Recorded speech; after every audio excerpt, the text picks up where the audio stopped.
Ndio kiateka hapa. Sasa nimekuja kutafuta nyumba. Ulikuwa unapoteza nyumba wewe? Kiateka tuheshimiane na natafuta nyumba ya kuishi. Nimeona hapa kuna bedsitter, single, 2 bedroom. So unataka gani wewe? Nataka unipe bei ya kila nyumba yani. Sana kupea aje? Sipeani bei. Napeana nyumba. Sasa kwani hizo nyumba ni bure? Hiyo nyumba iko na pesa yake. Unataka nyumba gani wewe? Nikwambia kama uko. Si ndio hizo 3.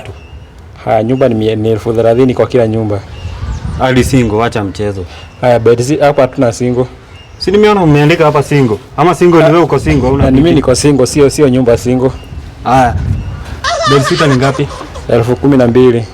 12,000. Iko na maji ndani? Kila kitu. Na 2 bedroom? 2 bedroom? 2 bedroom ni 30,000. 30? Inakuja na nini? Na bibi.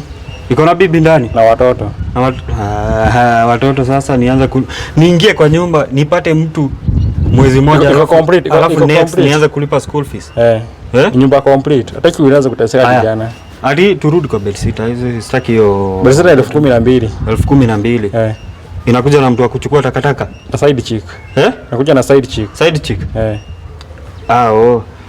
Sasa kitu utafanya nikipata mtu anazitaka nitakuletea. Sawa, kwa maana tusudi kuja hapa kutafuta nyumba.